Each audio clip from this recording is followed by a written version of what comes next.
चलिए अब खबरों को देखते हैं फटाफट अंदाज में। कोरोना संकट के बीच आज एक बार फिर प्रधानमंत्री मोदी सभी राज्यों के सीएम के साथ चर्चा करेंगे। लॉकडाउन को लेकर पीएम मोदी सभी राज्यों के सीएम के साथ 5वीं बार बातचीत करेंगे। इस वीडियो कॉन्फ्रेंसिंग में 17 मई तक चलने वाले लॉकडाउन को लेकर बड़ा फैसला हो सकता है। कई राज्यों में अभी भी हालात खराब हैं। तेलंगाना में पहले ही लॉकडाउन को 29 मई तक के लिए बढ़ाया जा चुका है। वित्त मंत्री निर्मला सीतारमण आज सरकारी बैंकों के अधिकारियों के साथ बैठक कर कोरोना से अर्थव्यवस्था को उबारने पर मंथन करेंगी। कोरोना पर राहत पैकेज की भी अटकलें हैं।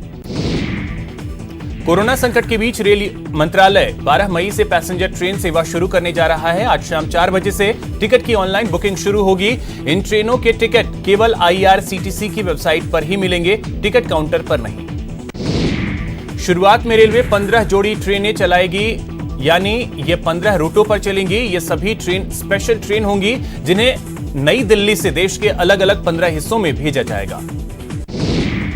CBSE बोर्ड उत्तर पुस्तिकाओं का मूल्यांकन शुरू करने जा रही है। इसकी अनुमति गृह मंत्रालय की ओर से मिल गई है। देश भर में 3000 स्कूलों को मूल्यांकन केंद्र के रूप में चिन्हित किया गया है।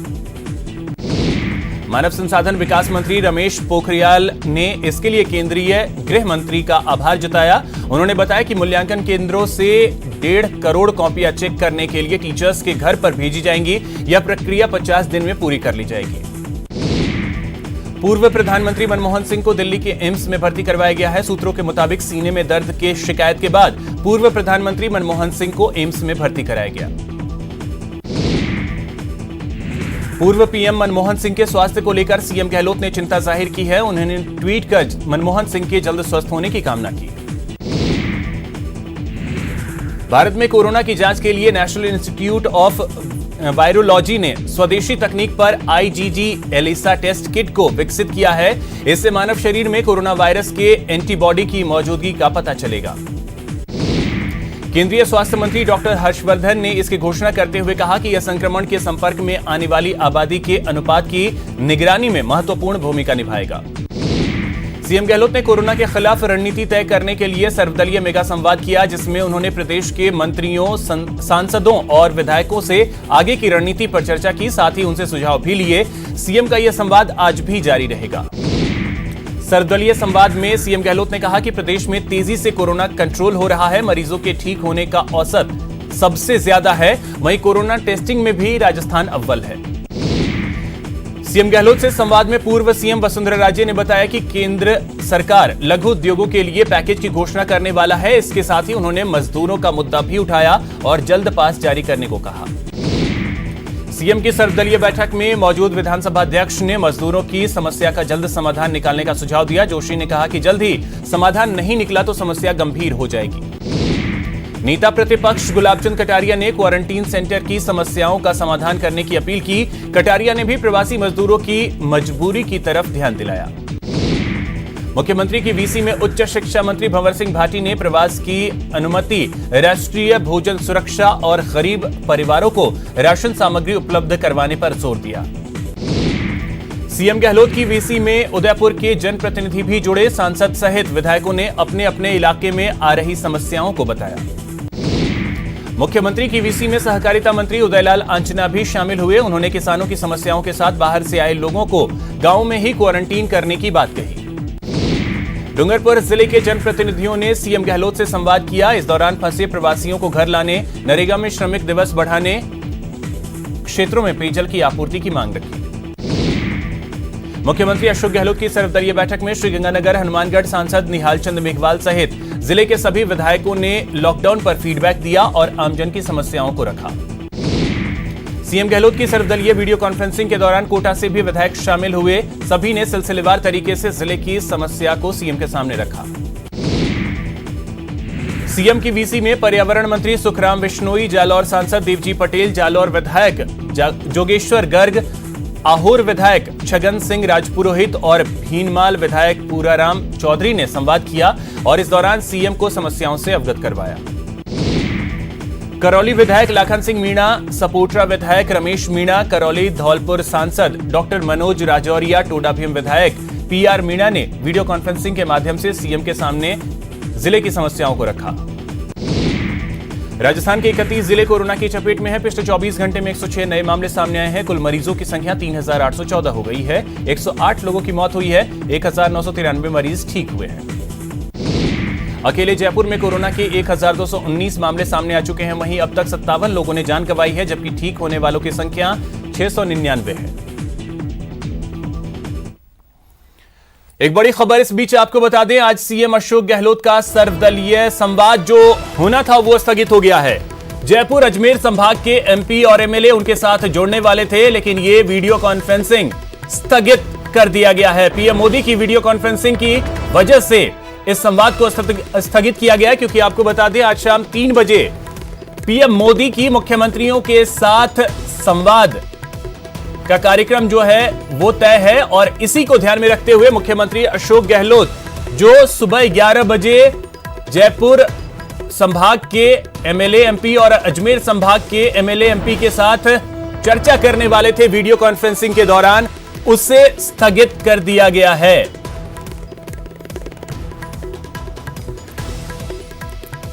तो जयपुर और अजमेर संभाग के तमाम एमपी और एमएलए उनके साथ वीडियो कॉन्फ्रेंसिंग के साथ आज के जरिए उनसे जुड़ने वाले थे, लेकिन इसे कैंसिल कर दिया गया है। यह बड़ी खबर इस वक्त की आपको बता दें, मुख्यमंत्री का वीडियो कॉन्फ्रेंसिंग जो है, जो आज होना था, वो कैंसिल हो गया है। ब्रेक के बाद आपका स्वागत है। चलिए रुख करते हैं खबरों की ओर। जयपुर नगर निगम के एक सफाई कर्मी और सिविल डिफेंस कर्मचारी के कोरोना पॉजिटिव निकलने के बाद दहशत का माहौल कायम है। कोटा के सबसे बड़े मातृ शिशु जेके लोन अस्पताल में एक साथ 4 गर्भवती महिलाओं की जांच रिपोर्ट कोरोना पॉजिटिव आने के बाद हड़कंप मच गया। कोटा में कोविड-19 का संक्रमण जिले के लोगों की हर दिन चिंता बढ़ा रहा है। जिला चिकित्सा एवं स्वास्थ्य विभाग ने अब तक 8,865 सैंपल टेस्ट किए हैं। कोटा में एक बार फिर कोरोना पॉजिटिव मरीजों की संख्या में बढ़ोतरी देखी जा रही। रविवार को कोरोना के 9 और पॉजिटिव मरीज सामने आए। कोटा में मकबरा के बाद बकरा मंडी इलाका अब कोरोना का नया हॉटस्पॉट बनता जा रहा है। यहां एक साथ 9 मरीजों की जांच रिपोर्ट पॉजिटिव पाई गई। कोटा में 17 नए कोरोना पॉजिटिव के मामले सामने आने के बाद 66,000 से अधिक लोगों की स्क्रीनिंग की गई। चिकित्सा विभाग ने कई इलाके में स्क्रीनिंग कर सैंपल लेकर जांच के लिए भिजवाए। चूरू के सुजानगढ़ में कोरोना पॉजिटिव की मौत हो गई, जिसके बाद प्रशासन ने 31 लोगों को आइसोलेट कर दिया। अलवर के डवानी गांव में सीआरपीएफ हवलदार की मौत हो गई। जानकारी के बाद मेडिकल टीम मौके पर पहुंची और सैंपल लेकर जांच के लिए भेजा। पुष्कर में एक युवक के पॉजिटिव आने की सूचना पर चिकित्साकर्मी, नगर पालिका, पुलिस और प्रशासन मौके पर पहुंचा। पॉजिटिव आया युवक 3 दिन पहले ही परिवार के साथ अहमदाबाद से पुष्कर आया था। करौली के टोडा भीम में काजीपाड़ा मोहल्ले में डॉक्टर्स और आंगनबाड़ी कार्यकर्ता डोर टू डोर सर्वे में जुटे हैं।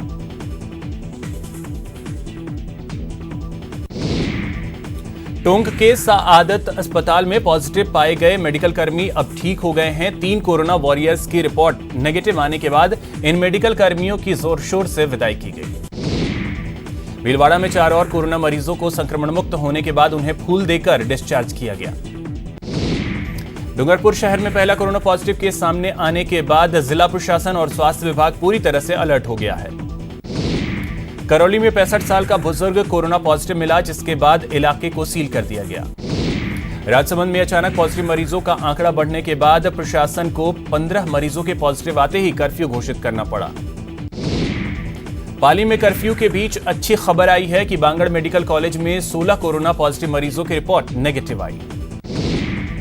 कोरोना महामारी के चलते पुष्कर उपखंड अधिकारी देविका तोमर ने राजकीय चिकित्सालय का निरीक्षण किया।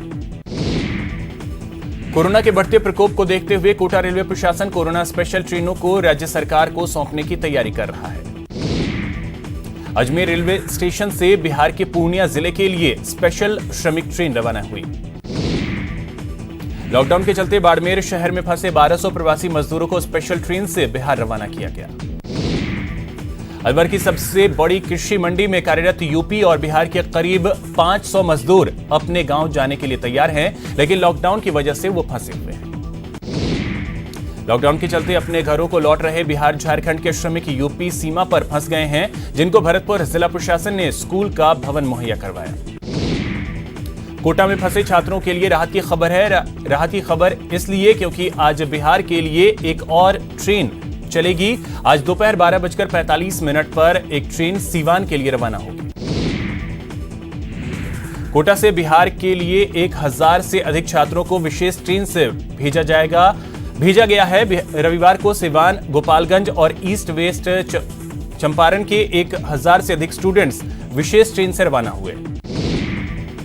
जयपुर के लुनियावास गांव के कमल की शादी पठानकोट निवासी सोमा के साथ होनी थी, लेकिन लॉकडाउन आड़े आ गया। अब वो परमिशन का इंतजार कर रहा है कि शादी हो पाए। उदयपुर में जिला प्रशासन की ओर से उत्तराखंड के लिए 30 बसों को रवाना किया गया। वहीं 700 से ज्यादा प्रवासी श्रमिकों को भोजन पैकेट देकर बस में बिठाया गया। न्यूज 18 की खबर का बड़ा असर हुआ है। जम्मू से आए 45 मजदूरों को भीलवाड़ा रवाना किया गया। पिछले 2 दिनों से सभी मजदूर टाटिया यूनिवर्सिटी में अस्थायी शेल्टर होम में रह रहे थे। अलवर के बहरोड से निर्दलीय विधायक बलजीत यादव ने खुलेआम लॉकडाउन का उल्लंघन किया। बिना मास्क लगाए विधायक घूमते नजर आए। कोटा में दुकानदारों को राहत देते हुए उप तहसील मंडाना के नायब तहसीलदार राजेश शर्मा ने दुकानदारों का समय बढ़ाया। अब सुबह 9 बजे से दोपहर 1 बजे तक दुकानदार सामान बेच सकेंगे। अजमेर उत्तर विधायक वासुदेव देवनानी ने इन किट का शुभारंभ किया और बीजेपी के कार्यकर्ता अब इन किट को घरों तक पहुंचाएंगे। कोटा के कंवरपुरा में राष्ट्रीय स्वयंसेवक संघ के पदाधिकारियों ने घर घर जाकर अनाज एकत्रित किया। करीब 3 क्विंटल गेहूं इकट्ठा किया गया, जिसे अब जरूरतमंदों के बीच वितरित किया जाएगा। बीकानेर में पीबीएम हेल्प कमेटी की ओर से संचालित जनता रसोई केंद्र के 50वें दिन श्री डूंगरगढ़ विधायक गिरधारी लाल महिया पहुंचे, जिन्होंने भोजन बना रहे कर्मवीरों के जज्बे को सलाम किया। कोरोना वायरस के संक्रमण के बीच जरूरतमंदों की मदद के लिए चूरू जिले के 12वीं के स्टूडेंट्स ने अपनी बचत किए 2114 रुपए मुख्यमंत्री राहत कोष में जमा करवाया। करौली में मदर्स डे के मौके पर महिला मंडल की ओर से राधा मदन मोहन निःशुल्क भोजनशाला में गरीबों और जरूरतमंदों को खाना खिलाया गया। कोरोना संक्रमण के मद्देनजर बूंदी में युवा बीजेपी नेता अनिल जैन ने आदिवासी भील बाहुल्य डोरा गांव पहुंचकर गांव में निवास करने वाले श्रमिकों को मास्क और सैनिटाइजर बांटे। कोटा में महावीर नगर फर्स्ट इलाके में सैनिटाइज किया गया। इलाके में पीसीसी सचिव शिवकांत नंदवाना ने यूडीएच मंत्री शांति धारीवाल के निर्देश पर गली गली में सोडियम हाइपोक्लोराइड का छिड़काव करवाया। कोटा में पेट्रोल पंप पर संक्रमण की आशंका को देखते हुए गाड़ियों को भी सैनिटाइज किया गया। लॉकडाउन में कोरोना योद्धा के रूप में हर विभाग मुस्तैदी से डटा हुआ है। ऐसे में बिजली विभाग भी पीछे नहीं है। बिजली कर्मचारी भी अपनी जान जोखिम में डालकर बिजली सप्लाई जारी रखे हुए हैं। कोटा के बकरा मंडी कर्फ्यू ग्रस्त क्षेत्र को सैनिटाइज किया गया। 20 किलो सोडियम हाइपोक्लोराइड लिक्विड से भरी हुई टंकियों से पूरे शहर को सैनिटाइज किया गया। कोरोना संकट में अपनी जान जोखिम में डालकर काम कर रहे पुलिसकर्मियों का सम्मान किया गया।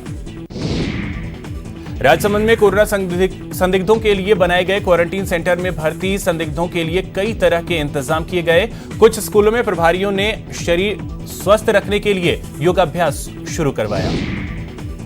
इस कोरोना संकट में कोटा में कांग्रेस नेता राखी गौतम और उनकी टीम के सदस्यों ने सभी मंदिरों के पुजारियों का सम्मान किया।